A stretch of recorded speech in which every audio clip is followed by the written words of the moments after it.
De retour au direct sur le plateau de TV Finance, il est 9h01, on prend des nouvelles du CAC 40 avec notre expert pour Chronocac, Denis Desclos. Bonjour. Oui, bonjour. Bon, Vous êtes vous m'entendez président. bien? Oui, on vous entend bien. On précise que vous êtes le président de l'AFAT, l'Association française de l'analyse technique. La côte parisienne a donc fait du surplace hier après avoir subi un coup de chaud en matinée avec les tensions ravivées au Moyen-Orient et la perspective d'un péage dans le détroit d'Ormuz finalement abandonné par Donald Trump. Oui, tout à fait. Alors, je vais partager mon écran avec mes graphiques parce que vous savez que nous regardons les graphiques. Je vais me permettre une précision. C'est l'AFAT, c'est l'Association française des analystes techniques et pas de l'analyse technique. Voilà, si je peux me permettre cette petite correction. Donc, on va regarder les graphiques. Vous savez que nous, les analystes techniques, nous intéressons donc aux graphiques et pas aux fondamentaux, même si en fait, sur le long terme, les fondamentaux ne peuvent jamais être en contradiction avec l'analyse technique. Ils se rejoignent toujours. En hebdomadaire, donc en unité de temps hebdomadaire, on a, à mon avis, une sorte de bisou ascendant, donc qui est plutôt une figure baissière.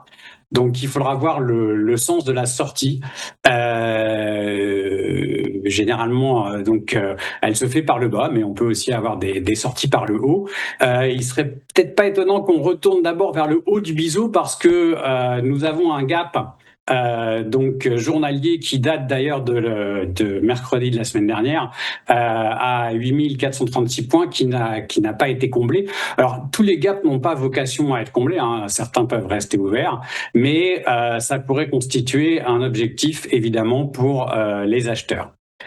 Sur le plan journalier toujours, on a deux hypothèses à examiner. On voit deux traits bleus continus qui forment donc soit le début d'un biseau d'élargissement. Est-ce que vous m'entendez? Il faudrait juste rehausser votre caméra, on ne vous voit pas. Ah, voilà. Excusez-moi. Merci. Voilà.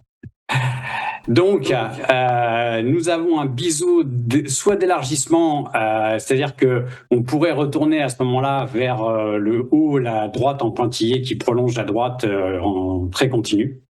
Soit on peut aussi avoir un diamant, ce qui traduirait bien la situation actuelle sur le marché, qui se caractérise quand même par une phase d'hésitation, hein, d'incertitude, et le diamant traduit cette incertitude des investisseurs.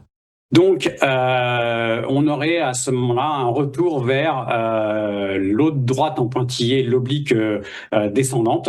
Et la sortie du diamant, donc soit par le haut, nous donnerait un objectif donc de la hauteur de la figure, soit vers le bas et nous ramènerait plutôt vers le niveau de 8073. Donc c'est à surveiller.